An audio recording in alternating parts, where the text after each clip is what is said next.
Noticia en desarrollo en Colombia. En el departamento del Cesar, presuntos integrantes del autodenominado Ejército de Liberación Nacional estallaron un puente e incineraron una tractomula en una importante vía del país que conecta a la región centro con la costa Caribe.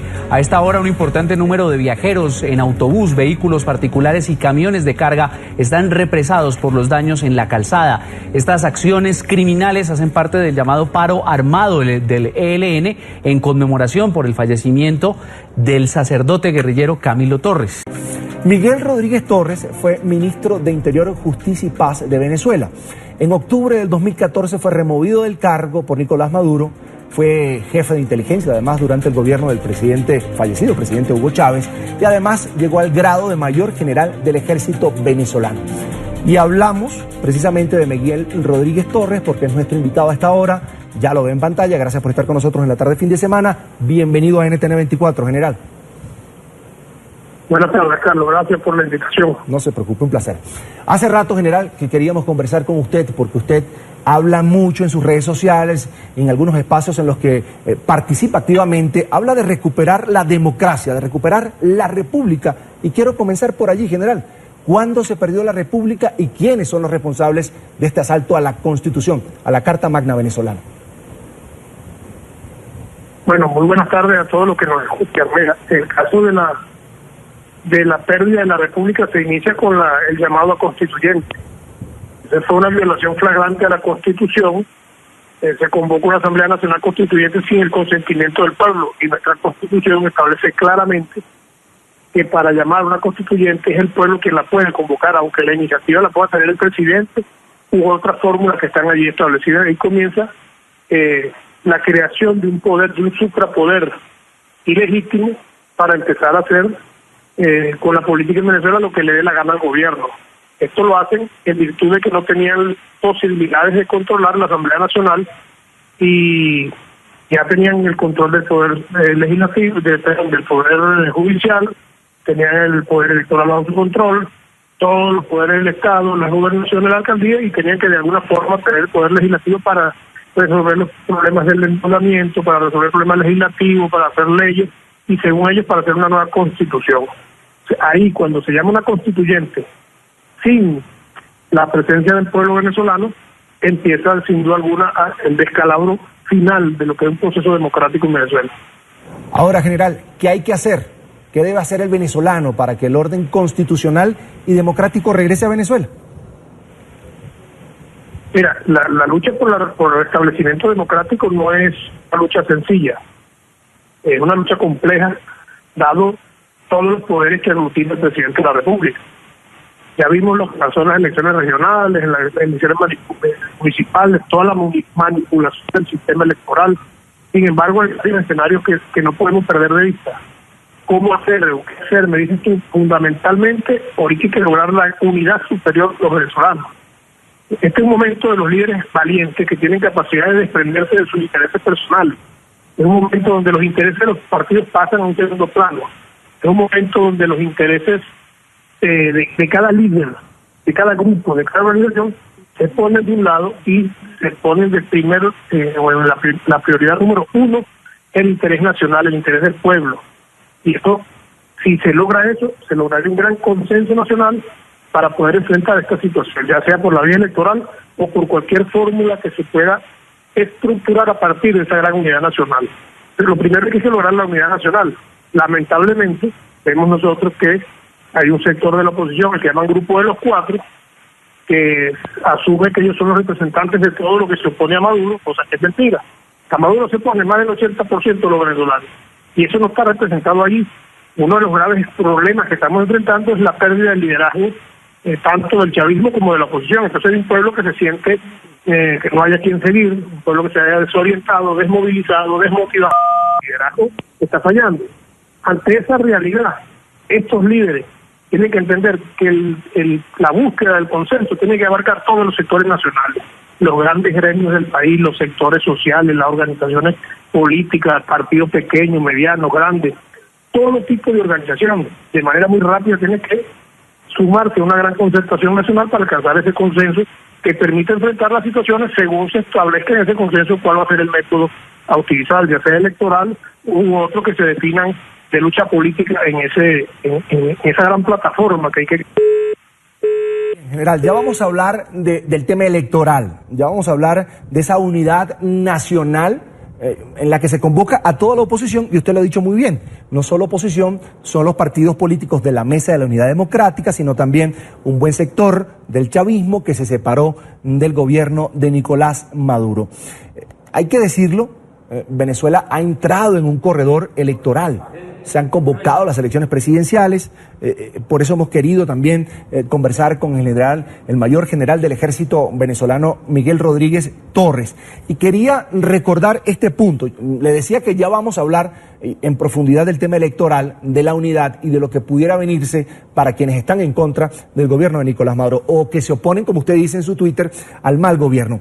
En octubre del 2014, Nicolás Maduro agradeció al entonces ministro del Interior, Justicia y Paz, está hablando con nosotros, Miguel Rodríguez Torres, su labor durante 19 meses. Aseguró que necesitaba unos días de descanso porque lo iban a enviar a una nueva misión. Vamos a escuchar a Nicolás Maduro. Quiero agradecer al compañero Mayor General Rodríguez Torres todo el esfuerzo que hizo, todo su trabajo durante 19 meses. Le he dicho que agarre 15 días de descanso. Tiene 15 años sin descanso. 15 días de descanso para que vaya a una nueva misión que le voy a dar estratégica. General, ¿qué pasó? ¿Por qué no le dieron esa nueva misión? Quizás usted se peleó con Nicolás Maduro, le reclamó algo. A ver, después de mi salida del ministerio hubo algunas ofertas de seguir en algunas labores, ¿no? En primer lugar se me ofreció una embajada que yo no quise aceptar. Se me ofreció otro ministerio, que era el Ministerio de Minas, y por razones éticas y por inclusive por no compartir este proyecto del arco minero que está conduciendo el presidente Maduro, obviamente tampoco recibí. Además de que mi salida obedece a que ya habían duras confrontaciones con el presidente y otros sectores del gabinete por sobre todo el tema del manejo de la economía, por decisiones que dejaban de tomarse, otras que se tomaban erráticamente, y era para mí ya muy difícil, era casi imposible ya volver a pertenecer a ese gabinete. Usted se paraba en un consejo de ministros y exponía su posición y argumentaba por qué no debían hacerse esas políticas. Sí, ahí no solamente en el gabinete, sino en las reuniones del alto mando político, expresar posiciones contrarias a las que expresaba el presidente. Por ejemplo, el presidente tiene, entre sus defectos, tiene que no acepta críticas ni acepta diferencias, y todo es avasallador, no es como él dice, y va avanzando sobre eso, así esté cometiendo el error que está cometiendo. Entonces es muy difícil trabajar un equipo como ese, donde hay un desprecio al conocimiento que es evidente. Pues usted ve que los jefes en los cargos más importantes ni siquiera sus profesiones se asoman o se medio parecen al cargo que están ejecutando. Ahí lo que siguen es una lealtad de foca de aplaudir todo lo que el presidente diga, entonces bueno, sí siguen el cargo. Entonces en esas condiciones para mí era muy difícil seguir optando a un cargo ahí. ¿Cuándo fue la última vez que usted pudo hablar con el presidente Nicolás Maduro? ¿Qué le dijo? Hace como año y medio conversé con él, hace año y medio, 2 años. A través de un intermediario, mandó a alguien a conversar conmigo. Yo le expresé que yo no iba a callarme en mis críticas, que yo iba a seguir haciendo el movimiento político que estoy construyendo, que es el movimiento amplio, que iba a seguir por ese camino, creando una nueva alternativa política, y hasta ahí llegaron las conversaciones. Bien, general, vamos a pasar a otro tema porque ya le decía, Venezuela entró en ese corredor electoral para los comicios presidenciales. En su cuenta de Twitter veo que hay un tuit fijado en el que usted hace referencia a que Nicolás Maduro es fácilmente derrotable, pero hace varias salvedades. Dice textualmente, sí y solo sí. El punto 1 dice, logramos un candidato único por consenso. General, consenso de todos los ciudadanos y fuerzas políticas que se oponen al gobierno. Es decir, usted y su gente, quienes estuvieron con Chávez y ya no están con Nicolás Maduro, ¿unirían fuerzas, por ejemplo, con Acción Democrática, primero justicia, voluntad popular, por el bien del país, por el bien de los venezolanos? Mira, eso que tú estás describiendo ahí es lo que justifica y hace entender la necesidad de un candidato que llaman algunos outsiders. Un candidato que no venga de los partidos tradicionales, primero porque esos partidos, sin duda alguna, tienen una condición bastante precaria, sus liderazgos han decaído, han perdido fuerza, capacidad de movilización. Estos son liderazgos fofos, ¿no? Hay que buscarse un líder que venga fuera de esos partidos, que sea potable tanto para el chavismo crítico, el chavismo democrático, el chavismo que está oponiéndose a la presidente Maduro como para la oposición que ya conocemos, e inclusive que despierte, lo que llaman niní aquí en las encuestas, los despierte y los motive a salir a votar. ¿Por qué es fácilmente vencible Maduro? Bueno, pues Maduro tiene el 83% de los venezolanos en contra. Ahora, el problema está en convertir ese 83% con un liderazgo sólido, con un liderazgo capaz de motivar, motivante, movilizador, convertir eso en una masa crítica que se mueva a votar contra Maduro. Ese es el gran reto, siempre y cuando se logren algunas condiciones en una lucha previa para mejorar la estructura electoral venezolana. General, vamos al segundo punto de su estrategia. Dice así: se movilizan los líderes que se oponen al mal gobierno para despertar la esperanza. Ya lo tocaba allí. Un outsider podría ser un empresario, Lorenzo Mendoza. ¿Qué tal le suena ese nombre?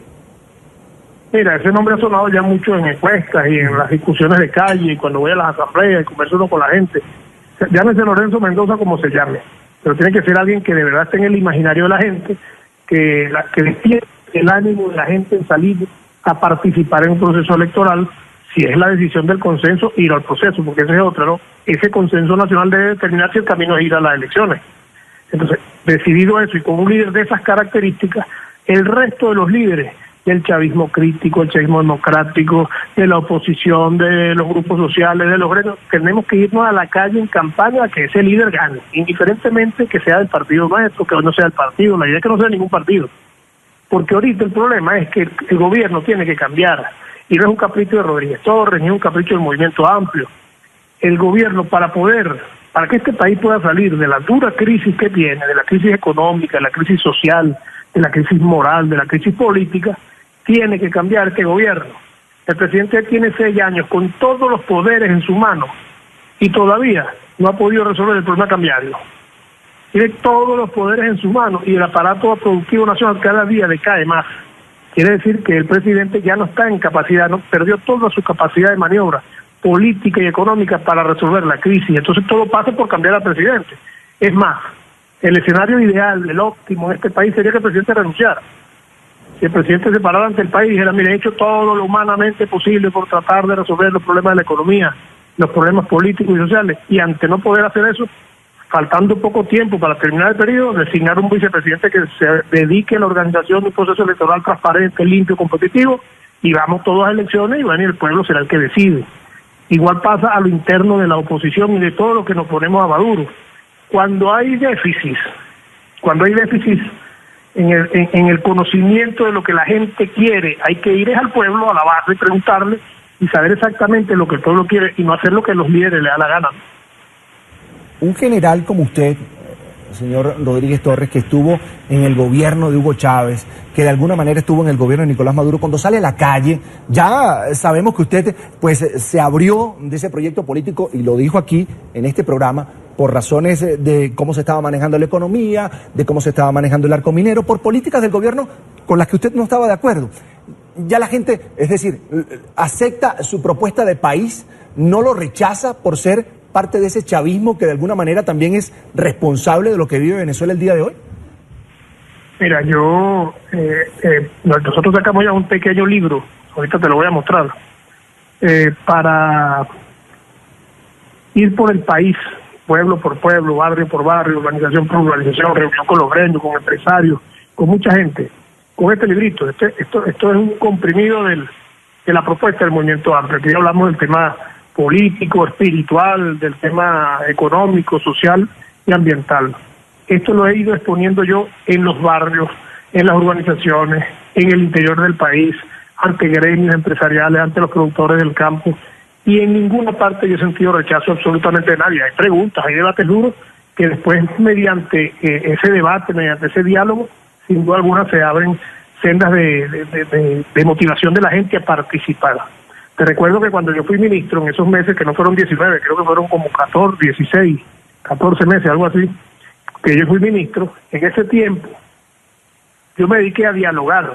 Si tú revisas un poquito a través de internet que hice yo cuando fui ministro, yo me reuní con todos los gobernadores, conversé con todos los alcaldes del país, revisamos los planes de seguridad ciudadana de mano de cada alcalde y de cada gobernador, hice reuniones con muchísimas comunidades para organizar el tema del patrullaje del 911, buscándole salida y soluciones a uno de los principales problemas de los venezolanos, que es la seguridad ciudadana, que para mí fue un compromiso de vida. Pues ahí me entregué yo viernes, sábado, domingo, de lunes a lunes a trabajar por eso.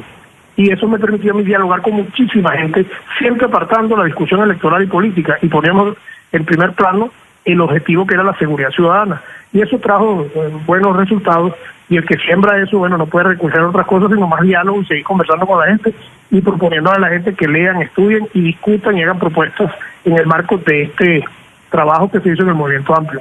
Recuerdo bien esas jornadas que usted hizo de diálogo, lo vi, yo fui corresponsal de NTN 24 en Venezuela, en Caracas, y lo vi conversando con Enrique Capriles, almorzando en un momento en una sede de PDVSA, convocó también a Gerardo Blay, que es un alcalde opositor, usted defendía que era un hombre que conocía de la Constitución, de las leyes y que debía estar allí, además que fue también por orden del presidente de la República. Voy a seguir en los puntos de esa estrategia que usted desglosa en Twitter. Punto 4, se organiza un ejército ciudadano para la defensa del voto. Punto 5, se prepara los mejores técnicos para monitorear antes, durante y después el proceso. Esto parece, general, cuesta arriba con la cantidad de venezolanos que en medio de la crisis que vive el país, pues algunos para no morir de hambre han tenido que salir hacia otros países. ¿Usted cómo lo ve? Parte de las condiciones que hay que lograr es que se habla del registro electoral permanente en el exterior y aquí en Venezuela, y que se pueda actualizar el registro y se pueda revisar ese registro electoral, se pueda auditar ese registro. Y como en uno de los puntos que yo pongo de crear un ejército de ciudadanos para defender el voto, se trata de que, como en las últimas elecciones, la oposición llama a la abstención, bueno, muchísima gente no vota. Obviamente el gobierno gana absolutamente todo. Aquí hay que organizarse. Si la decisión llegase a ser ir a un proceso electoral, hay que tener gente hasta en la mesa más lejana y en la máquina más lejana del territorio nacional, porque ahí es donde hacen la trampa. Mucha gente se concentra en tratar de evitar la trampa en los grandes centros. No, la trampa la hacen en los centros más pequeños, máquinas donde ponen a gente a votar, ¿verdad? Porque están controlados por un solo partido, que es el partido de gobierno, ponen un gentío a votar, o una sola persona a votar por una cantidad de gente que no existe, y así mismo firman en el libro y así van sumando votos y votos y votos y hacen una gran media trampa. Entonces hay que tener la gente en cada mesa, en cada máquina, protegiendo el voto. Y la Fuerza Armada, esa institución a la que yo tanto quiero, si llegase a dar un proceso electoral como ese, sería el momento de reivindicarse con todo su pueblo, protegiendo el voto de la gente, haciendo respetar la decisión del pueblo y protegiendo a su gente, a su pueblo, porque nuestra Fuerza Armada está conformada por gente que fundamentalmente viene de las clases sectores populares y las clases medias venezolanas. Y te pongo un ejemplo, mira. Cuando el comandante Chávez en el año 98 fueron las elecciones, el comandante Chávez ganó las elecciones y un general del ejército se dedicó a recorrer el mismo día de las elecciones, a recorrer cuarteles para llamar al desconocimiento del triunfo del comandante Chávez. Y el presidente Caldera llamó a ese general y le dijo: el presidente Chávez ganó las elecciones, usted respete la decisión del pueblo. Y el general se quedó tranquilito, se fue de baja después y Chávez fue reconocido una vez que ganó sus elecciones. Entonces, ese es el rol que debe jugar nuestra Fuerza Armada y reivindicarse con todo el país. Pero hay ambiente, hay pensamiento entre las filas en los cuarteles para defender la votación, para defender a quienes están en contra de la llamada revolución bolivariana, tomando en cuenta que el pensamiento de esa revolución bolivariana precisamente está incluso en la formación de los nuevos oficiales de la Fuerza Armada venezolana.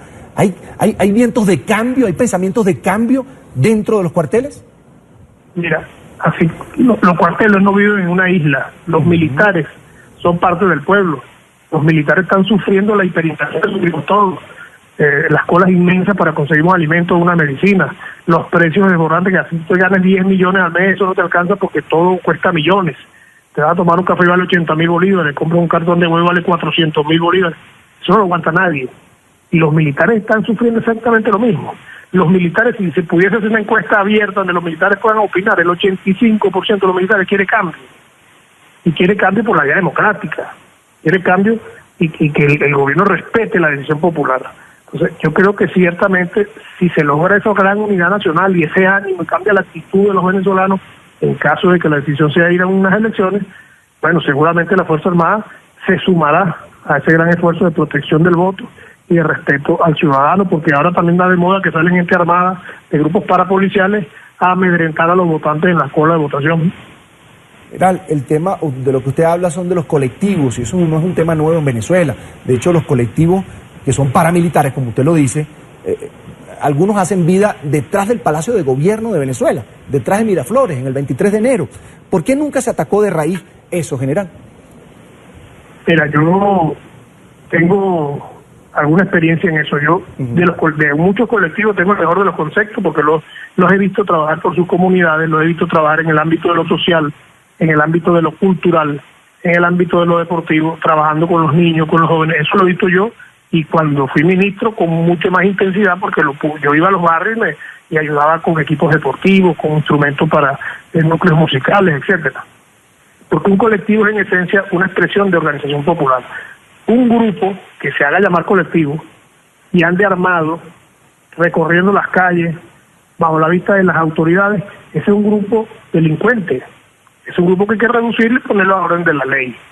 Y en mis tiempos de ministro y de director, varias veces tuve confrontaciones con personas que haciéndose ver como supuestos colectivos, vivían cometiendo delitos, ¿sí?, utilizando armas indebidas y sin permiso. Y bueno, y cuando nosotros tuvimos oportunidad nos metimos presos, porque eso es lo que dice la ley. Entonces yo creo que aquí en este país hace falta orden, hace falta cumplimiento estricto de la ley por todos los venezolanos, y para eso hace falta un cambio de gobierno. Usted promueve el movimiento, así se llama, Movimiento Amplio Desafío de Todos. ¿Quiénes caben ahí? Correcto. ¿A quiénes está llamando usted para que se dé un cambio político en Venezuela, para que se recupere la democracia en Venezuela? Mira, ahí hemos estado convocando a todos los venezolanos de buena voluntad que sientan que no hay liderazgos en la oposición, que estén cansados de la oposición y del PSUV, y mucha la gente que se ha ido sumando en cada pueblo y en cada estado en este movimiento. Por eso lo llamamos movimiento amplio. ¿Por qué lo concebimos así? Mira, porque la crisis venezolana es muy profunda. La crisis venezolana, si fuera nada más económica, fuera muy fácil de resolver. Pero es que la crisis venezolana es espiritual. Es un achatamiento espiritual del venezolano. La crisis venezolana es moral, ética. La crisis venezolana es económica. La crisis venezolana es política. Nadie reconoce a nadie, ni la Asamblea reconoce al presidente, ni el presidente de la Asamblea, y aquí todo el mundo se disuelve uno al otro. Este es un país que está anarquizado, políticamente es un desastre. La crisis es social, hambre, gente en las calles, gente comiendo basura, gente... Mira, hay que recorrer ese país, yo lo recorro por tierra de punta a punta para ver el desastre económico y las consecuencias que eso tiene en la vida del venezolano, en la degradación de la calidad de vida del venezolano. Aquí la crisis es ambiental, una ciudades llenas de basura, un desastre. El país está cayéndose a pedazos. Entonces la crisis es compleja, es muy compleja. Y la única forma de que los venezolanos superemos esta crisis es que nos unamos todos, y que Dios nos ayude, y nos unamos todos para poder empezar a renovar el proyecto del país. Pero eso requiere la unidad de todos. Si llega un presidente que gobierna como hace el actual, que solamente gobierna para su sector y a punta de populismo y dinero inorgánico que cada día presiona más la hiperinflación, bueno, seguiremos en la misma crisis. Los que están en la calle protestando pasarán a Miraflores, y los que están en Miraflores a la calle. Nosotros necesitamos un gobierno de todos los venezolanos, de mucha amplitud, un gabinete donde estén representados todos los sectores del país. Y entonces llamar a todos los venezolanos de unidad a poder activar el aparato productivo, a poder producir en el campo, ayudar a los campesinos, a los productores pequeños, medianos y grandes. Pero es el esfuerzo de todos lo que nos va a permitir salir rápidamente de esta crisis. No salimos mientras simplemente el esfuerzo se haga desde un gobierno que solamente gobierna para un poquitico que lo legitima, ¿no? General, usted, bueno, siento que habla de la llamada tercera vía, y cuando se está frente a un país, a un escenario, a una situación, a un panorama tan polarizado como el de Venezuela, donde se es del PSUV o se es de la Mesa de la Unidad Democrática, suena difícil que una tercera vía, una tercera opción pueda imponerse, pueda triunfar, pueda cristalizarse. ¿Cómo se construye un movimiento como ese, general? Mira, la respuesta es facilita, porque hace rato tú me preguntabas por Lorenzo Mendoza. Y lo voy a utilizar como ejemplo, que me disculpe Mendoza si estoy usando su nombre. Aquí se han hecho varias encuestas donde Lorenzo Mendoza aparece punteando, pero por muy amplio margen, las encuestas políticas. ¿Por qué eso ocurre si Lorenzo Mendoza es político? Si Lorenzo Mendoza no milita en ningún partido. Simplemente porque los venezolanos están hastiados de los líderes de los partidos. Porque los venezolanos ya no quieren líderes del PSUV ni de la MUT, que quieren un líder distinto, un líder que ofrezca algo distinto y que por lo menos en un periodo saque a Venezuela de la crisis y pueda reoxigenar la democracia venezolana.